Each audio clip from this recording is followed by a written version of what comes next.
하겠습니다. 전능하사 천지를 만드신 하나님 아버지를 내가 믿사오며 그 외아들 우리 주 예수 그리스도를 믿사오니 이는 성령으로 잉태하사 동정녀 마리아에게서 나시고 본디오 빌라도에게 고난을 받으사 십자가에 못 박혀 죽으시고 장사한 지 사흘 만에 죽은 자 가운데서 다시 살아나시며 하늘에 오르사 전능하신 하나님 우편에 앉아 계시다가 저리로서 산자와 죽은 자를 심판하러 오시리라. 성령을 믿사오며 거룩한 공예와 성도가 서로 교통하는 것과 죄를 사하여 주시는 것과 몸이 다시 사는 것과 영원히 사는 것을 믿사옵나이다. 아멘. 우리 다 같이 찬송가 452장 부르신 후에 함께 말씀 보도록 하겠습니다. 찬송가 452장입니다.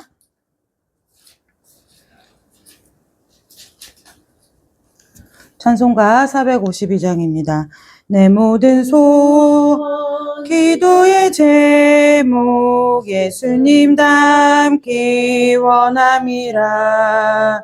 예수님 형상 나 입기 위해 세상에 보았기 전에 예수님 닮기 내가 원하네. 날 구원하신 예수님을 내 마음속에 지금 고도사 주님의 형상 인치소서. 무한한 사랑 풍성한 긍휼 슬픈 자 위로하시는 주. 길 잃은 죄인 부르는 예수 그 형상 닮게 하옵소서. 예수님 닮기 내가 원하네. 날 구원하신 예수님을 내 마음속에 지금 고도사 주님의 형상 인치소서. 겸손한 사회수 거룩한 주님 원수의 멸시 참으시사 우리를 위해 고난을 받은 구주를 닮게 하옵소서. 예수님 닮기 내가 원하네. 날 구원하신 예수님을 내 마음속에 지금 고도사 주님의 형상 인치소서. 오늘 함께 보신 하나님의 말씀은 로마서 13장 8절에서 10절까지 말씀입니다. 로마서 13장 8절에서 10절까지 말씀 이거 함께 보도록 하겠습니다. 로마서 13장 8절에서 10절까지입니다.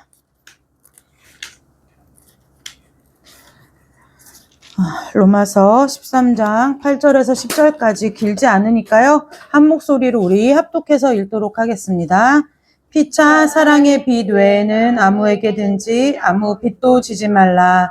남을 사랑하는 자는 율법을 다 이루었느니라. 간음하지 말라, 살인하지 말라, 도둑질하지 말라, 탐내지 말라 한 것과 그 외에 다른 계명이 있을지라도 내 이웃을 내 자신과 같이 사랑하라 하신 그 말씀 가운데 다 들었느니라. 사랑은 이웃에게 악을 행하지 아니하니 그러므로 사랑은 율법의 완성이니라. 아멘. 잠깐 기도하겠습니다. 하나님께서 정해주신 시간에 하나님 앞에 예배할 수 있도록 저희들을 한자리에 불러 모아주시니 감사합니다. 이 시간 하나님 앞에 예배를 드리고 또 하나님께서 주시는 말씀을 우리가 함께 받습니다. 하나님 아버지, 우리의 마음이 주님의 말씀에 열릴 수 있게 도와주시옵고 또 그 열린 마음 가운데 주님의 말씀이 심겨지게 하시고 그 심겨지는 것에서 그치는 것이 아니라 그 말씀 우리 안에서 예수 그리스도의 생명으로 말미암아 아버지 싹트고 열매 맺는 시간이 될 수 있도록 이 시간 주님께서 각 사람의 심령마다 거하시는 그 성령 하나님의 도우심으로 말미암아 이 말씀 우리 가운데 깊이 뿌리내릴 수 있도록 은혜 내려주시기를 간절히 원하오며 거룩하신 예수님의 이름으로 감사하며 기도드리옵나이다. 아멘. 네, 오늘 원래 목사님이 인도인데요. 그 이틀간에 걸친 그 공사 때문에 설교 준비할 시간이 좀 부족해서 오늘은 제가 대신 말씀을 전합니다. 오늘 설교 말씀, 우리가 오늘 로마서 13장 8절에서 10절 말씀을 가지고요. 오늘 설교 제목을 뭐라고 할까 하다가 율법이 먼저냐 사랑이 먼저냐가 오늘의 설교의 제목입니다. 뭐 닭이 먼저냐 달걀이 먼저냐 뭐 이런 거와 비슷한 거죠.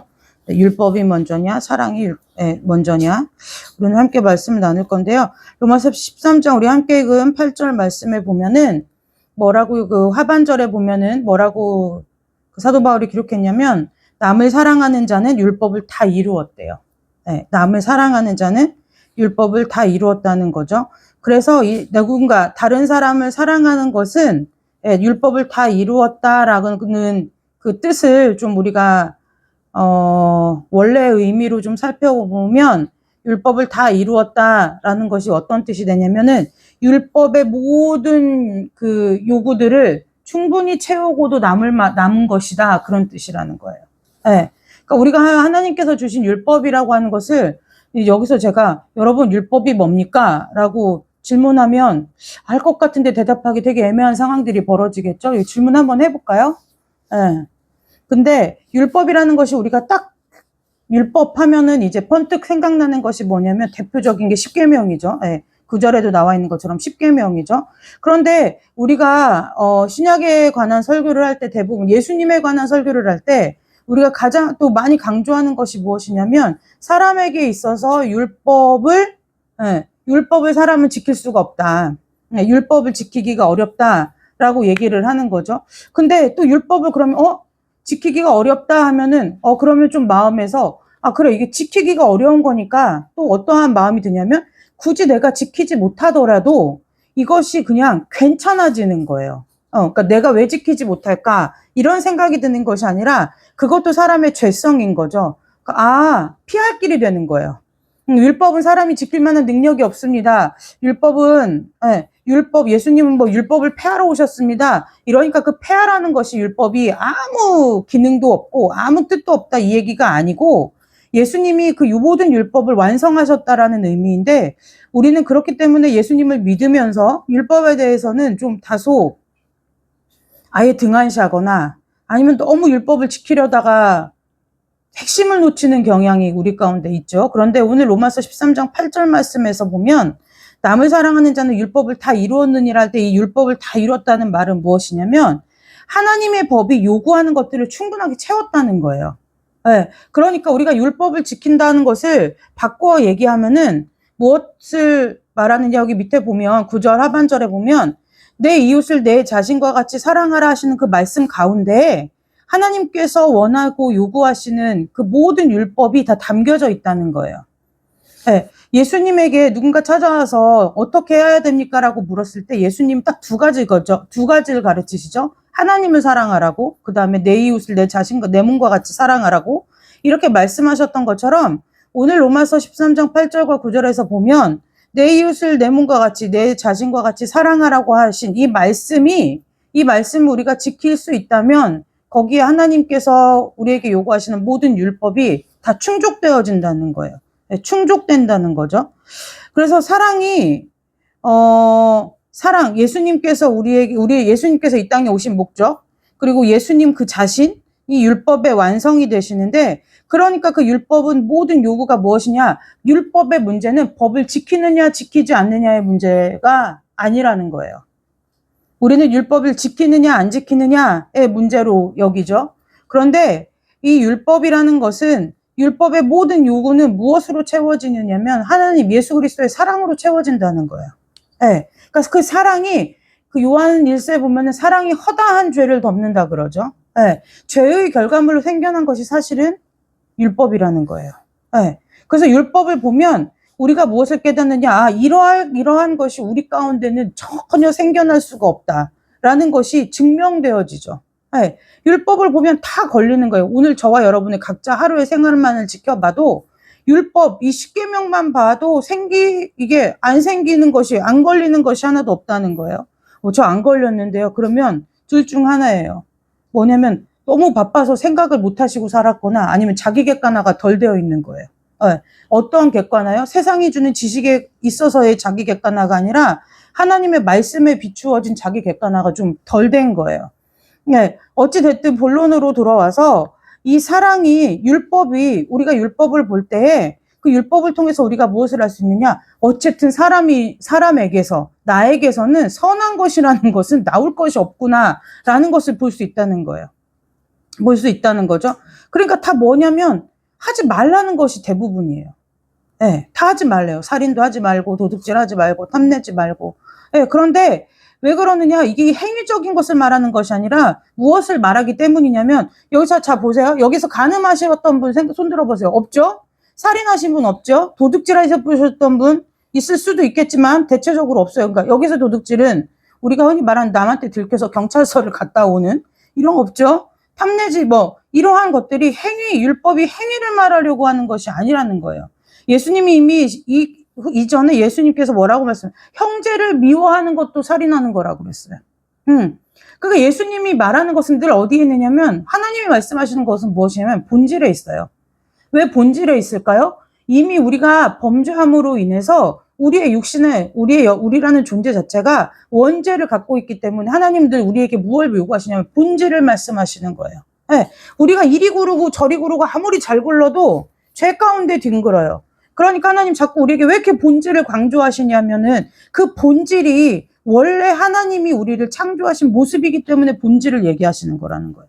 그래서 단순히 여기서 보면 행위적으로 간음하거나 살인하거나 도둑질하지 말. 예를 들면 간음하지 말라는 건 이런 거예요. 우리가 TV를 볼 때 뭐 내가 예를 들어 드라마를 보면은 뭐 아니면 요즘 젊은 아이들 뭐 아이돌 가수 아니면 이제 우리 권사님이나 부모님 세대 보면 요즘 그 트롯이 한창 열풍이 그리고 트롯 가수 뭐 이렇게 보다 보면 아우 제가 어제 TV를 보니까 80 몇 살 먹은 그 탤런트 김영옥 할머니가 이명웅의 팬이라는 거예요. 그래서 이명웅의 프로필을 다 깨고 있더라고요. 키는 몇인지, 몸무게는 뭔지, 좋아하는 음식이 뭔지. 그랬더니 뭐 예전엔 제육볶음을 좋아하는데 요즘은 식성이 바뀌어서 게장을 좋아한대요. 그걸 80 몇 살 먹은 할머니가 다 깨고 있는 거예요. 그러니까 옆에서 누군가가 물어봤어요. 남편 생일은 언제세요? 이렇게 물어본 거죠. 그러니까 남편이 살아있다는 얘기예요. 근데 그것이 우리는 웃으면서 넘기지만 성경에서 원칙적으로 보자면 그것이 간음이라는 거예요.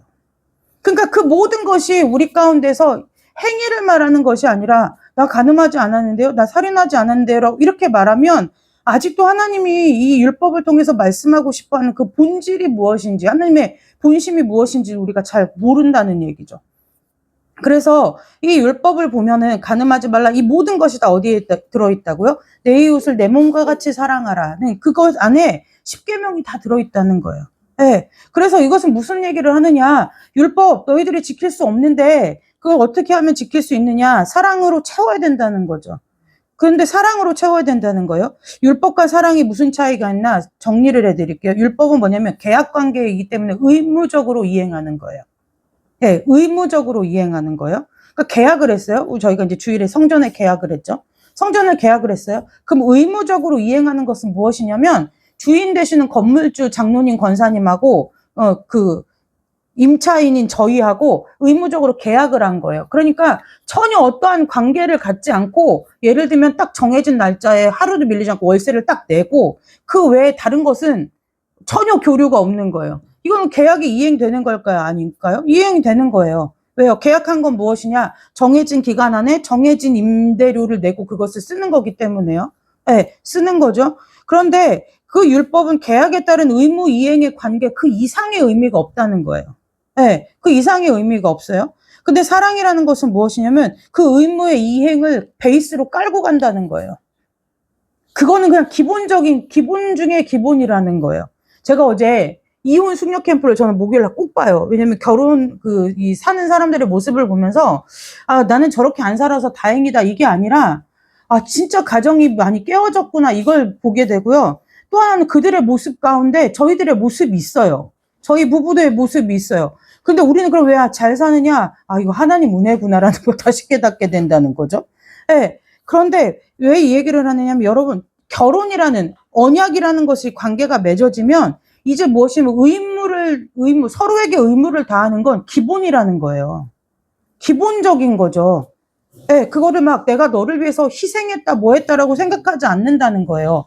우리가 결혼을 했어요. 근데 같은 식탁에서 밥을 먹고 서로의 삶을 공유하고 서로 힘들게 벌어온 돈에 대해서, 월급에 대해서, 재정에 대해서 함께 쓰고, 예, 이 모든 노력을 함께 하고 함께 자녀를 기르고 이러는 것은 희생한다, 뭐한다 그 의미가 아니라 당연한 거라는 거예요. 아, 결혼하면 당연한 거지. 당연한 거죠.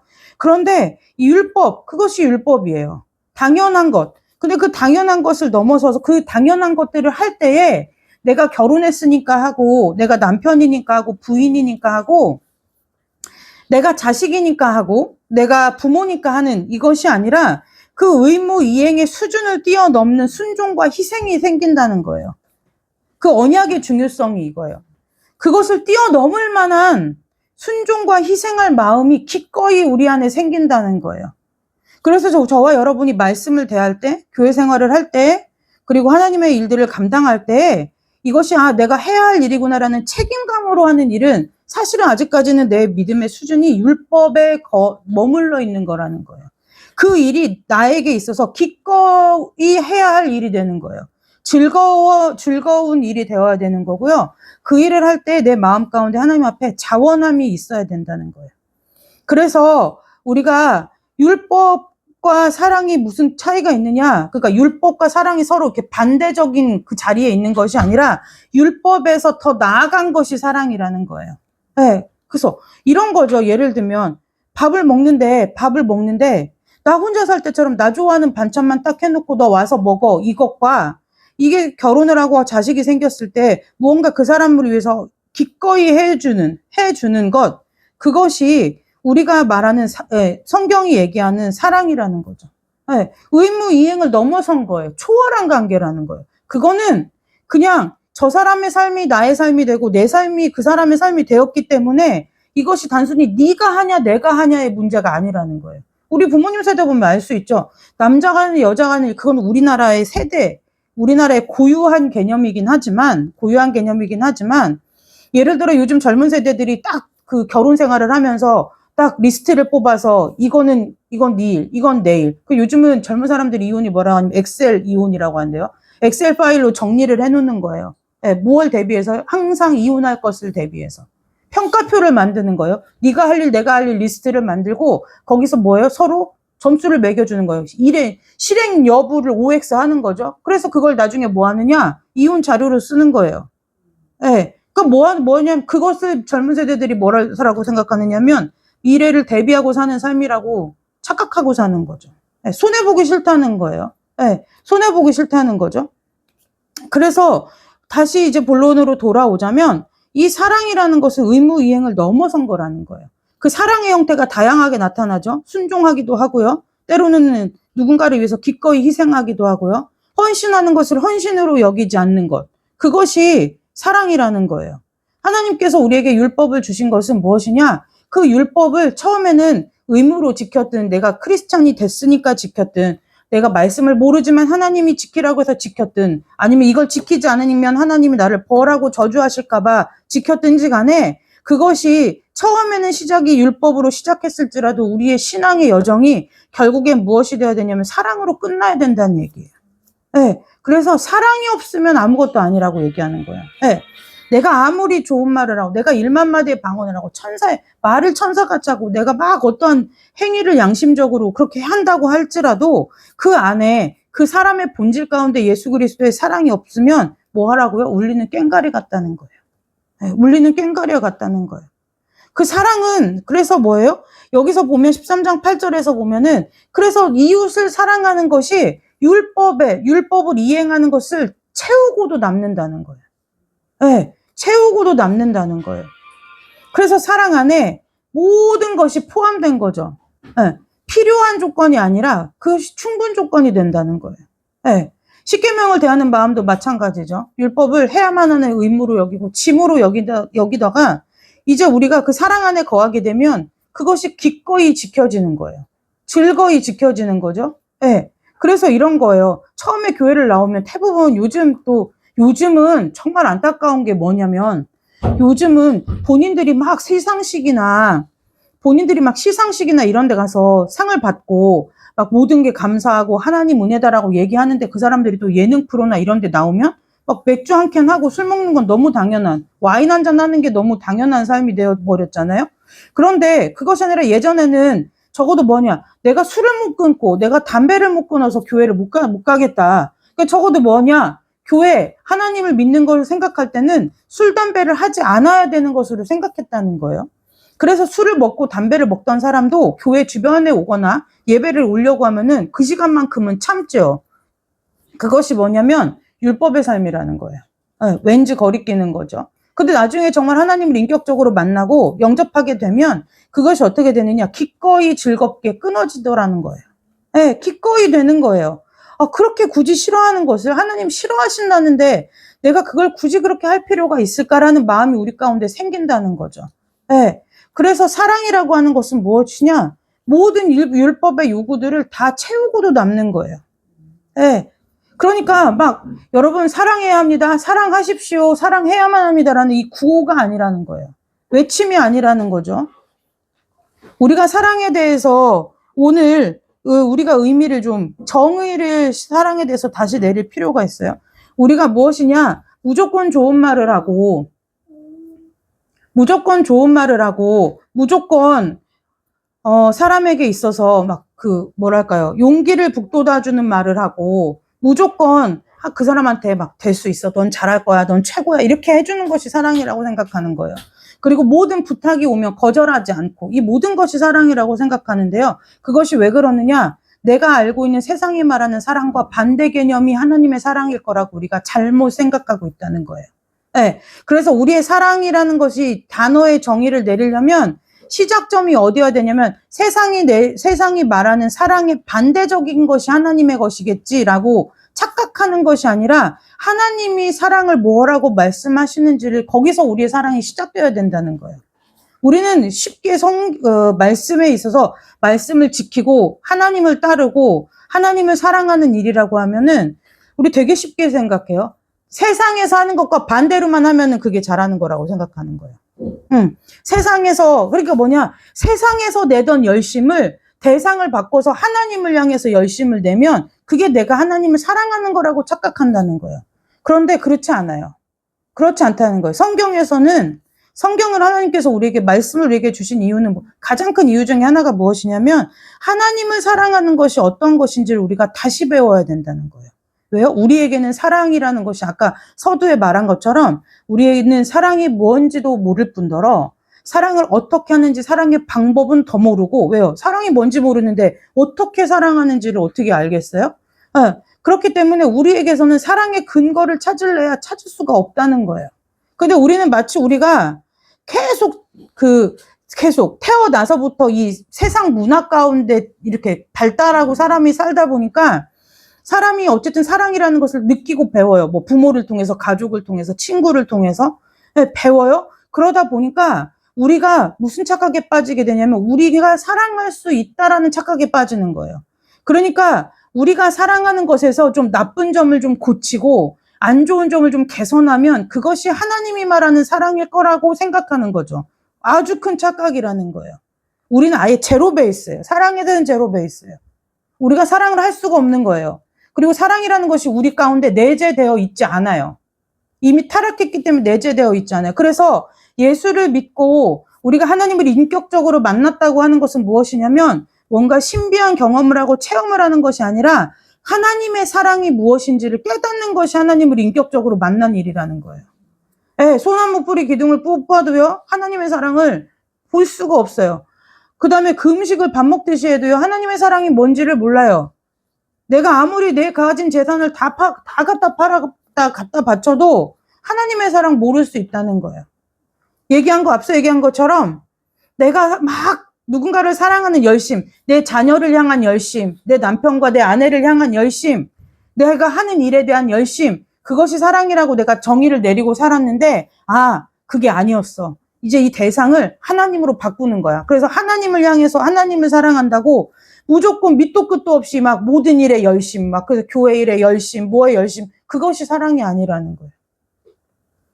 여러분 이런 거죠. 처음에 남자와 여자가 만나든 아니면 부모가 처음 이제 자녀가 갓 태어나든 아니면 요즘은 입양 가족도 많으니까 뒤늦게나마 이제 배 아파 낳진 않았어도 가슴으로 아파 낳은 자녀가 있다 할지라도, 있다 할지라도 우리가 다 똑같은 조건으로 출발하는 거예요. 뭐요? 서로 몰라요. 서로 몰라요. 자식이 우리가 이 우리나라 전통 문화에서 제일 크게 착각하는 것이 뭐냐면 내 뱃속으로 나왔는데 그래서 거기서 나오는 제일 큰 착각이 뭐냐면 그래서 내가 쟤를 참 잘 알아. 이게 착각이라는 거예요. 내가 참 잘 알아. 라는 것이 착각이라는 거죠. 그래서 특히 우리나라 부모님들이 갖는 착각이 뭐냐면 그래서 내가 생각한 대로 이 자녀가 가지 않으면 이것이 못 견디겠는 거예요. 불편한 거죠. 왜 그럴까요? 내 속으로 낳은 자식이 왜 저러지? 이렇게가 되는 거예요. 그런데 그것이 사랑이 아니라는 것. 모르는 거예요. 내가 여러분 아이를 처음에 낳잖아요. 그러면 하나님이 아이를 길러야 되니까 본능적으로 뭐 이렇게 울 때 기저귀, 근데 처음부터 알지는 않아요. 제가 길러봤잖아요. 처음부터는 알지는 않아요. 처음에도 몇 번 시행착오를 겪어야 돼요. 뭐 기저귀도 떠들어 봤다가, 이거 아니네. 그러면 막 어디가 불편한가 해, 졸린가 해서 막 등도 두드려 봤다가, 이것도 안 통해. 그러다 뭐, 배고픈가 보다 우유 물리면, 그때서, 우유 먹고 애가 편하네요? 그러면, 이거였구나. 이러면서 배워가요. 그 아이에 대해서 배워가는 거예요. 그게 너무 신기한 건 아이를 하나 낳던 우리 권사님처럼 넷을 낳던 매번 달라요. 매번 다른 거예요. 애들을 재우는 방식이 다르고요. 애들이 표현하는 방법이 다르고요. 다 달라요. 그 배워야 한다는 거예요. 그러니까 무슨 얘기를 하냐. 사랑이라고 하는 것은 무엇이냐면 우리는 배워야 한다는 거예요. 배워야 알아요. 그래서 하나님께서 우리에게 말씀을 주신 이유가 뭐냐면 너희들이 나를 사랑하려고 하면 너희들이 나를 사랑한다고 하면 뭐 하라는 거예요? 말씀대로 살으라는 거예요. 말씀에 기록해 준 거예요. 나를 사랑하는 것은 이게 나를 사랑하는 거야 라고 기록해 주신 것이 말씀이고 그것을 핵심적으로 요약해 준 게 뭐냐면 십계명이라는 거예요. 십계명이라는 거죠. 그러니까 그것이 절대로 내가 막 구호처럼 할 수 있습니다, 하면 됩니다, 해보겠습니다, 되는 게 아니라는 거예요. 그래서 할 수 있다, 하면 된다, 해보자 이거 안 부르잖아요. 신앙은 구호가 아니에요. 이거 새마을 운동이 아니라는 거예요. 이것이 문제가 뭐냐? 자꾸 자기를 세뇌시켜요. 그것이 믿음인 줄 착각하게 만든다는 거예요.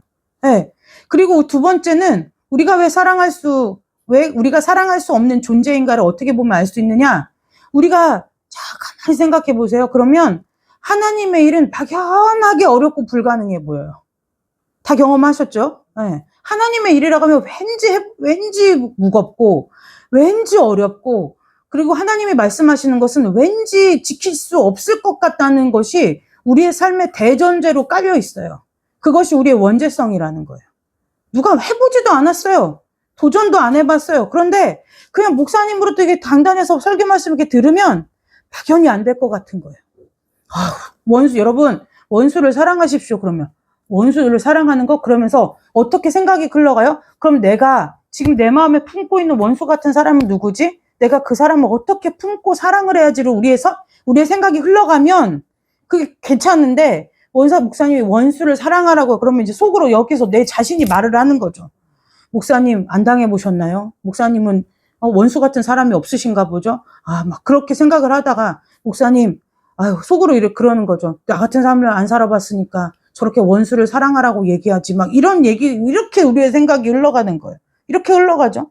그것이 무엇이냐? 우리 안에 사랑이라는 것이 존재하지 않는다는 걸 반증하는 거예요.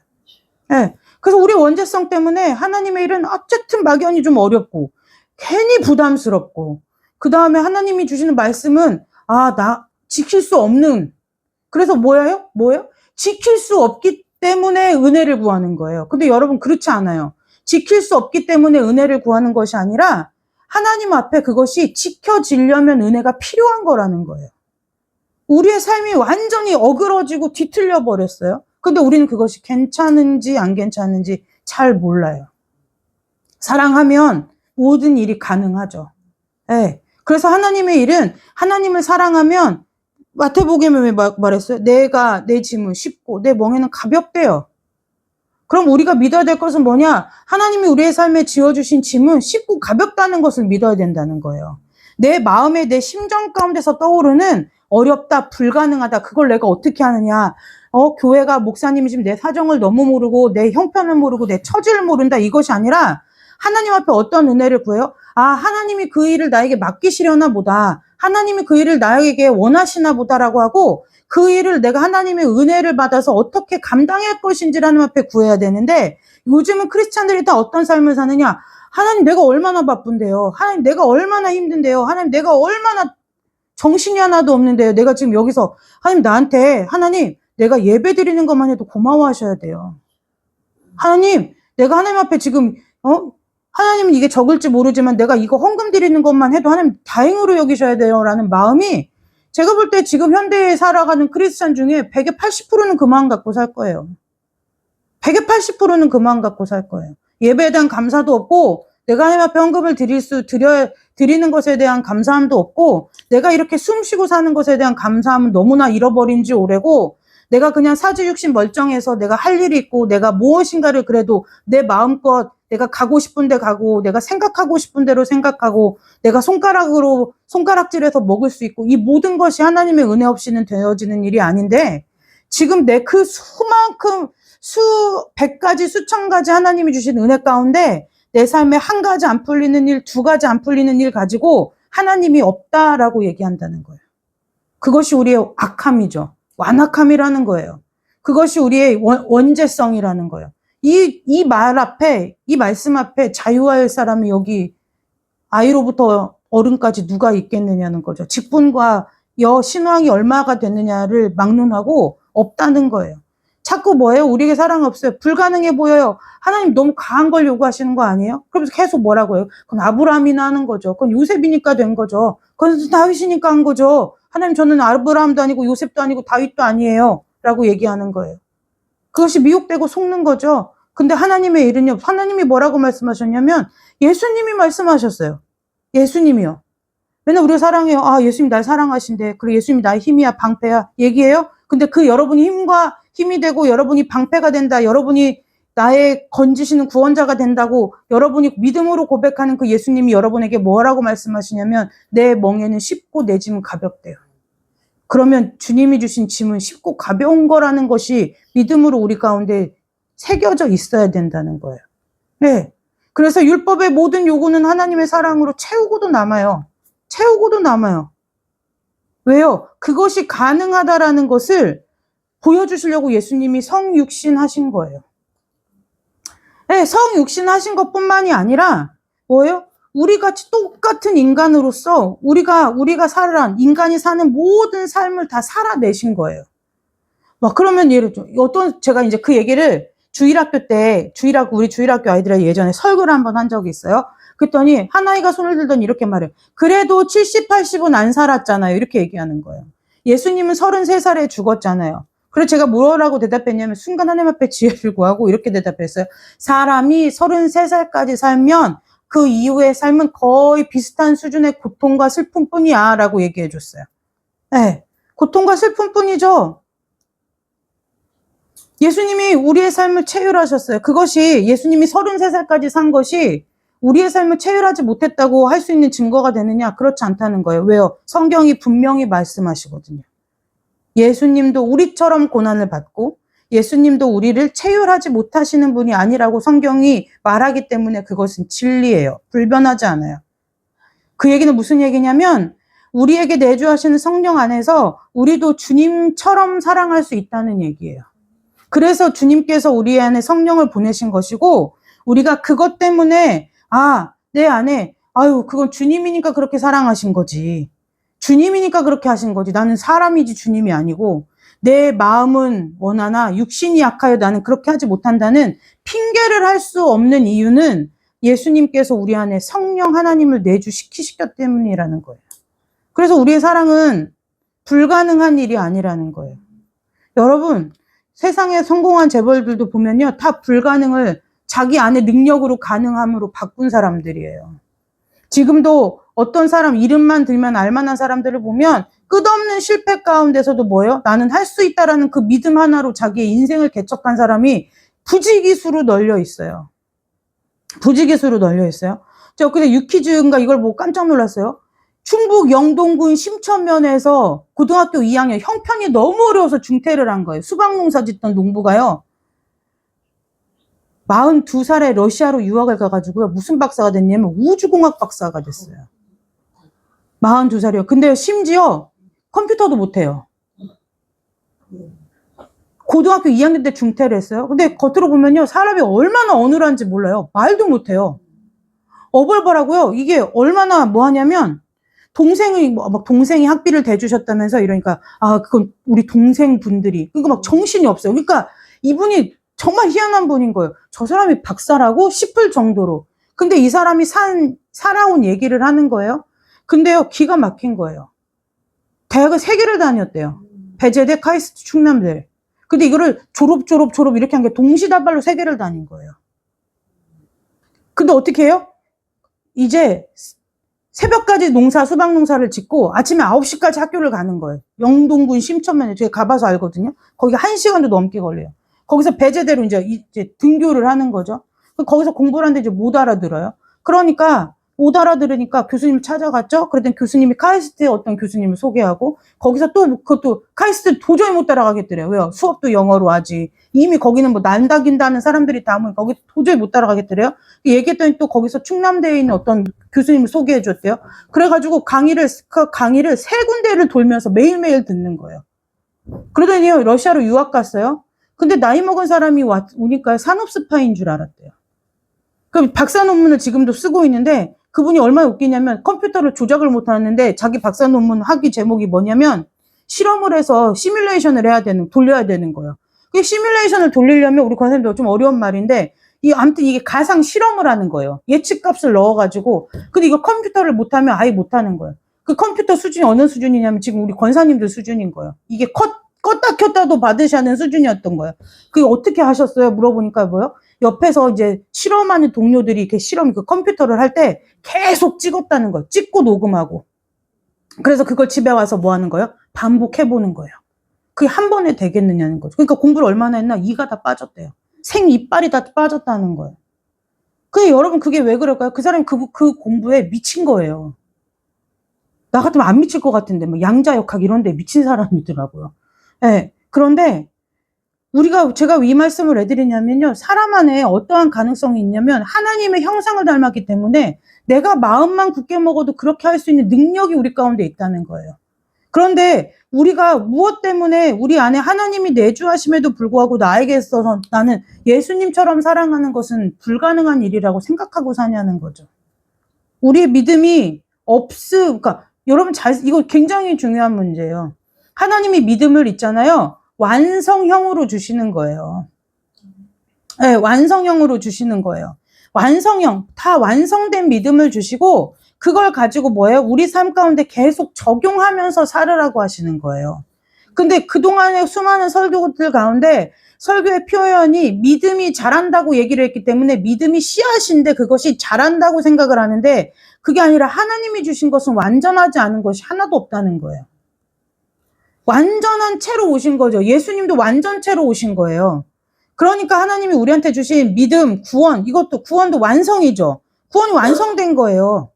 네, 이 구원은 이미 완성된 거예요. 더할 것이 없고 덧붙일 것이 없어요. 그래서 행위구원론이 맞지 않는다는 거예요. 행위구원론이 우리가 진짜 누구 하나를 사람을 건져낼 능력이 없어서가 아니라 행위구원이 왜 맞지 않느냐? 구원은 이미 완성. 더 이상 창조가 완성된 것처럼 더 이상 뭘 손대고 손볼 것이 없다는 거예요. 그러니까 우리가 구원은 완성된 것이고 우리가 무엇해요? 우리의 본질을 찾아가는 성화의 과정이 우리 가운데 남아있는 거죠. 그러니까 그것이 믿음이 자라는 것이 아니라는 거예요. 처음엔 내가 믿음을 가졌어요. 근데 이 믿음을 어떻게 쓸지 모르는 거죠. 이 좋은 것이 있는데 보기엔 좋아요. 보고 들으니 이게 좋아요. 선악과 같죠. 보암직도 하고 먹음직도 하고 탐스럽기도 해요.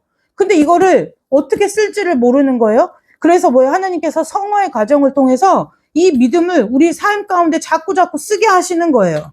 그래서 우리의 삶이 어떻게 되게요? 먼저 이 땅에서 우리의 삶이 믿음 안에서 하나님의 나라가 되게 하신다는 거예요. 그러면서 우리가 무엇을 깨닫느냐?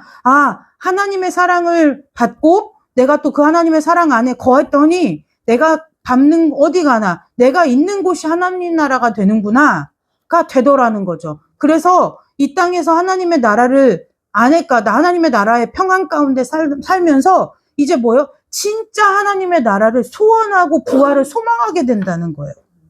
네, 진짜 여기 이 땅에서 이렇게 시름이 많고 고민 많고 걱정 많은 이 세상 가운데서도 내가 하나님 한 분 때문에 이런 평안과 화평을 누리고 산다면 정말 그 죄도 없고 고통도 없고 슬픔 아픔 눈물도 없는 그곳에서 진짜 하나님 나라에 내가 간다고 하면 그 하나님과 산다면 내가 그 하나님과 얼굴을 맞대고 산다면 내가 얼마나 더 이보다 더 어떻게 사람이 완전할 수 있을까 행복할 수 있을까 이보다 더 큰 은혜가 어디 있을까 이것이 소망되어진다는 거예요.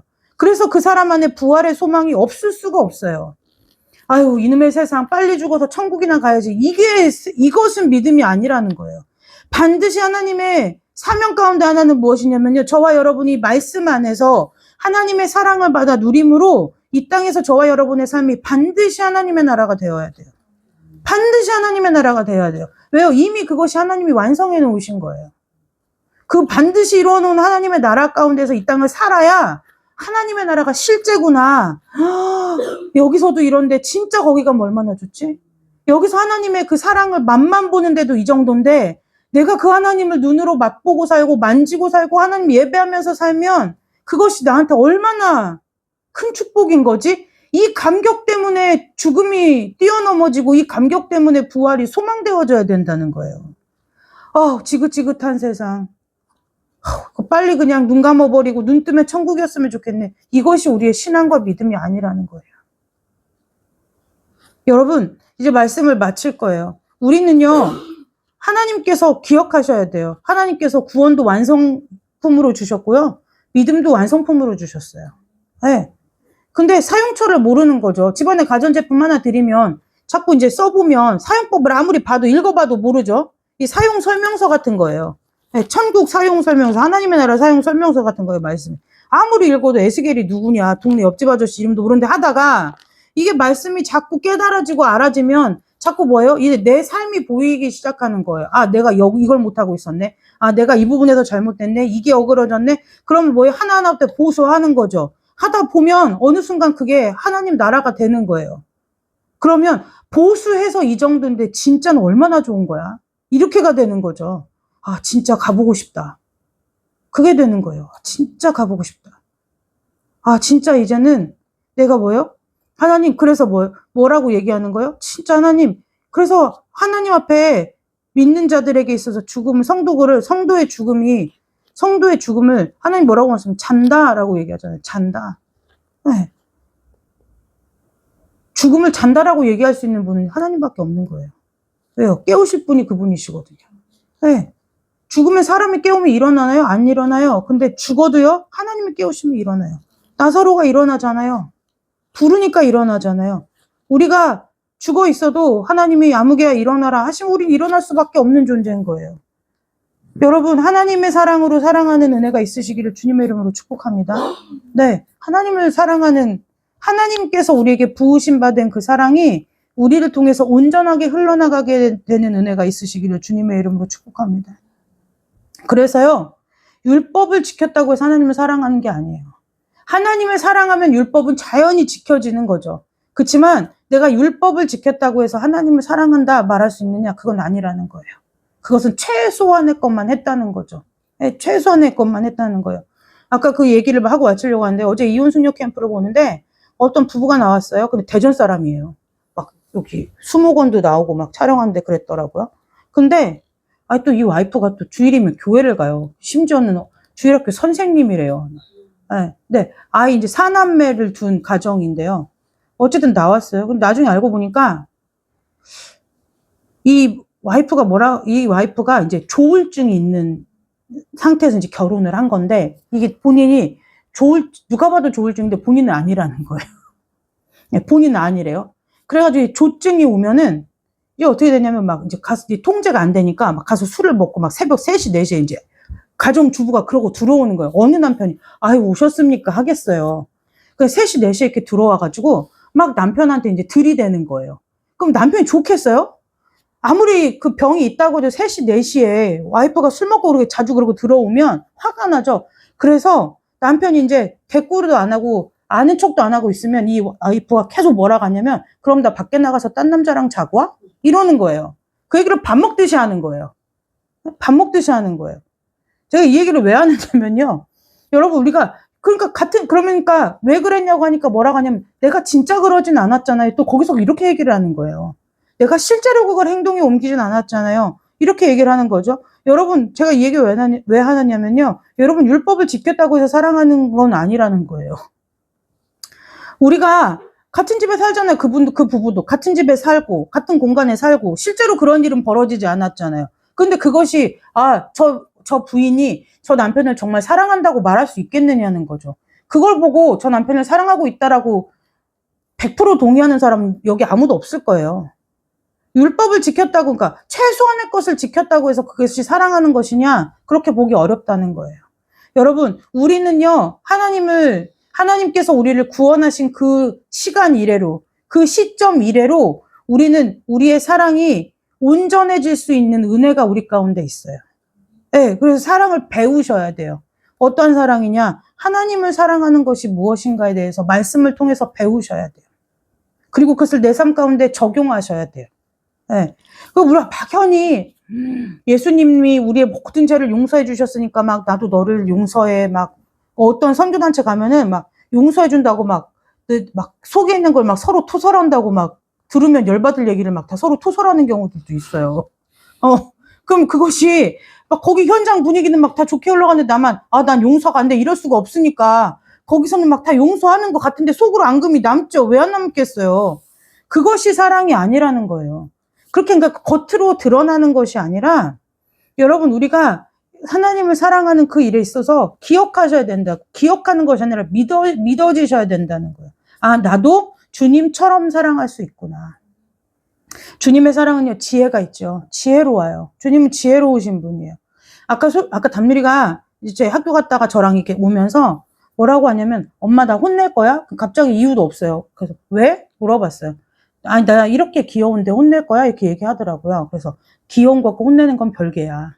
사랑해도 가르칠 건 가르쳐야지. 가르치는 게 사랑이야. 무조건 잘했어 오냐오냐 하는 게 사랑은 아니야. 제가 그랬어요. 근데 좀 싫다 이랬어요. 좀 싫다 그러죠. 내가 싫긴 싫어. 엄마도 그랬거든. 어렸을 때 할머니 할아버지한테 혼나면 싫었어. 이제 그랬는데 여러분 하나님의 사랑은 지혜가 있어요. 네, 무조건이 아니라는 거예요. 무조건이라는 것은 우리의 마음 가운데 남아있는 것이 없다는 거예요. 하나님 그러죠. 너희 죄가 주홍같이 붉을지라도 네, 진홍 같을지라도 하나님 한번 쌓으신 거 다시는 기억하지 않으신다는 거예요. 네. 근데 여러분 해보니까 되더라고요. 제가 저희 아이들 혼낼 때 언젠가도 한번 말씀드린 것처럼 한 번 혼낸 일에 대해서는 두 번 다시 그것을 이렇게 과거 거를 이렇게 줄줄이 굴비엮듯이 엮어서 혼내지 않아요. 그 일은 그 일로 끝이에요. 그 일로 끝이에요. 근데 그렇게 하기로 하나님 앞에 결단하고 마음 먹으니까요. 그렇게 마음이 되어지더라는 거예요. 네, 그래서 가능한 일이에요. 제가 해보니까 가능하더라고요. 여기서 막 제가 이렇게까지 설교했는데 사모님이니까 되죠. 이런 말씀 하시면 안 돼요. 왜냐? 제 안에 있는 하나님이나 여러분 안에 있는 하나님이 동일한 하나님이시고 제가 보는 성경책이나 여러분이 보는 성경책이 똑같고 제 안에 계신 성령 하나님이나 여러분 안에 계신 성령 하나님 똑같고 마지막으로 억지로 이유를 들자면 저와 여러분이 함께 예배한 시간이 10년이 넘어요. 그러면 가능하다는 얘기예요. 그래서 여러분 주님 사랑하는 일에 힘쓰시기를 주님 사랑하는 은혜가 있으시기를 주님의 이름으로 축복합니다.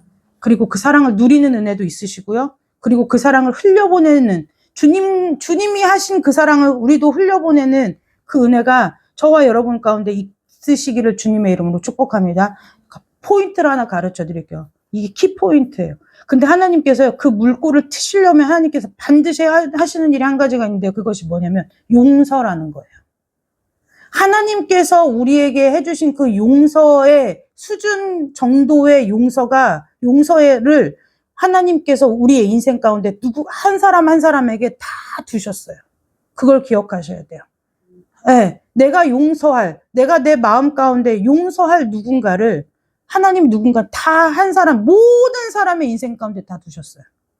그것이 하나님의 사랑 안에서 하나님의 방법대로 그 용서하는 것이 되어져야만 그 다음부터 어떻게 돼요? 그냥 내가 살아가는 삶에서 예수 그리스도의 사랑이 그냥 막힘없이 흘러나가게 되는 거예요. 네, 막힘없이 흘러나가게 되는 거예요. 제가 예전에 한번 그 얘기 한 적 있는데요.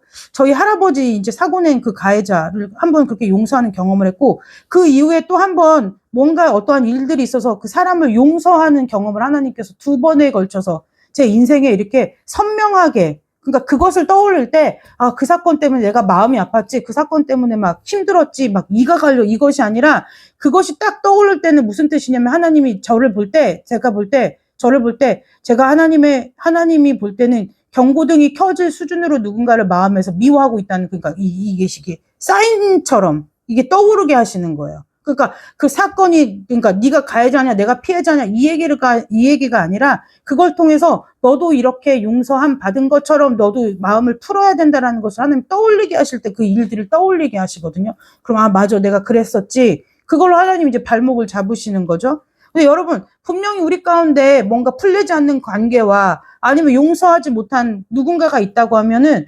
하나님 앞에 그걸 가지고 씨름하셔야 돼요. 그것을 씨름해야 우리가 하나님이 말씀하신 그 하나님의 사랑이 우리를 통해서 온전히 흘러나간다는 거예요. 누가 제일 평안할까요? 원수가 없는 사람이 제일 평안해요. 대적이 없고요. 원수가 없는 사람이 제일 평안한 거예요. 저희 아이들한테도 학교에서 이렇게 여러 가지 트러블이 있을 때 제가 가끔 해주는 말이 뭐냐면 네 마음이 평안하냐 물어봐요. 네 마음이 불편하면 하나님이 네 마음 안에도 거리낌이라는 걸 주신 거야. 그럼 너도 돌아봐야 돼. 제가 그러거든요. 100% 옳고 100% 그런 거 이 세상에 없어. 네. 정말 네가 신호 앞에 서 있었는데 무슨 차가 와서 너를 들이받는 그런 사고가 아닌 이상은 그건 설령 그거가 그런 만큼의 큰 일이라 할지라도 네 마음에 거리낌이 있다면 그것은 하나님 안에서 너를 돌아봐야 되는 거야. 너가 돌아볼 부분이 그 사건 안에 반드시 있어 라고 얘기하는데요. 여러분, 저와 여러분이 아직도 누군가가 용서할 사람이 있고 아직도 그 용서가 내 안에서 하나님 안에서 괜찮아졌다라는 믿음의 확신이 없다고 하면 그 문제를 하나님께서 분명히 다루실 때 기억하셔야 돼요. 아, 이제 하나님 나를 사랑의 통로로 쓰려고 하시는구나. 하나님이 나를 평화의 도구로 사용하시려고 하는구나 라고 생각하시고 그 시간들을 하나님 안에서 반드시 해결받는 은혜가 있으시기를 주님의 이름으로 축복합니다. 기도하겠습니다. 하나님 아버지 감사합니다. 우리 가운데 우리의 주신 언어로서, 우리의 주신 말로서, 우리의 마음으로서 다 표현하지 못하고 감당하지 못할 그 십자가의 사랑을, 하나님의 사랑을 우리 가운데 부어주시니 감사합니다. 그러나 하나님 아버지, 우리의 그 악함으로 말미암아 하나님의 사랑이 무엇인지 아직도 깨닫지 못하고 우리가 또 우리 자신의 교만함으로 말미암아 우리가 알고 있는 지식의 그 어딘가 반대쯤 정도의 수준으로 하나님의 사랑을 생각하고 살았던 시간들이 있습니다. 하나님, 이제부터는 하나님의 말씀 안에서 하나님의 사랑이 무엇인지를 다시 깨닫고 배우게 하시고, 그리고 그 사랑을 나는 할 수 없어라는 사단이 주는 미혹과 또 우리의 악한 생각을 가지고 우리 자신을 포기하는 자가 아니라 우리 안에 내주하시는 성령 하나님을 붙들고 성령 하나님을 의지하고 그 성령 하나님의 도우시는 은혜로 말미암아 반드시 우리가 하나님께서 사용하시는 사랑의 통로로, 축복의 통로로 사용되어지는 삶이 될 수 있도록 주님 축복하여 주옵소서. 그래서 우리를 세우시는 곳에서 우리가 만나는 사람에게 하나님 아버지, 나의 감정의 찌꺼기와 하나님의 사랑과 이것이 뒤섞여서 오물과 같이 흘러나가는 것이 아니라 온전하게 깨끗하게 하나님의 사랑만이 흘러나갈 수 있도록 우리를 정결하게 하시고 깨끗게 하여 주시기를 간절히 원하오며 거룩하고 존귀하신 예수님의 이름으로 감사하며 기도드리옵나이다. 아멘. 광고 말씀 드립니다. 철거는 끝났고요. 이제 월요일부터는 본격적인 인테리어를 이제 들어갈 거고요.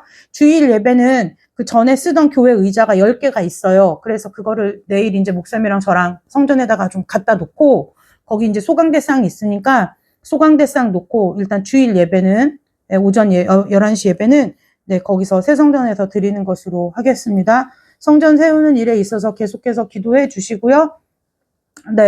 기도해 주시고 어쨌든 맥주 감사 주일이에요. 내일 모레가요. 그래서 맥주 감사 주일에 성찬이 있기 때문에 말씀드리는 거예요. 성찬 준비하시면 되겠고요. 그 주일 오후에 하려고 했던 그 영화는 시간이 안 맞아요. 지금 전에 영화를 봤던 거기서는 12시 45분 거 아니면 3시 거밖에 없어가지고 영화 그 시간이 꽤 길더라고요. 2시간이 넘어요.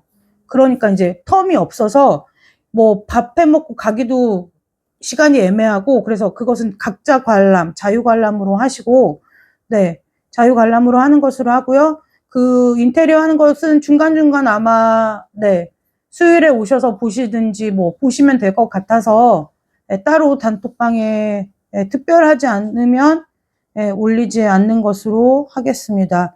특별한 광고 말씀이 없으시면 우리 주기도문으로 금요 예배 마치고 돌아가도록 하겠습니다. 하늘에 계신 우리 아버지여, 이름이 거룩히 여김을 받으시오며 나라 임하옵시며 뜻이 하늘에서 이루어진 것 같이 땅에서도 이루어지리다. 오늘 우리에게 일용할 양식을 주옵시고 우리가 우리에게 죄 지은 자를 사할 것 같이 우리 죄를 사하여 주옵시고 우리를 시험에 들게 하지 마옵시며 다만 악에서 구하옵소서. 대개 나라와 권세와 영광이 아버지께 영원히 있사옵나이다. 아멘. 감사합니다.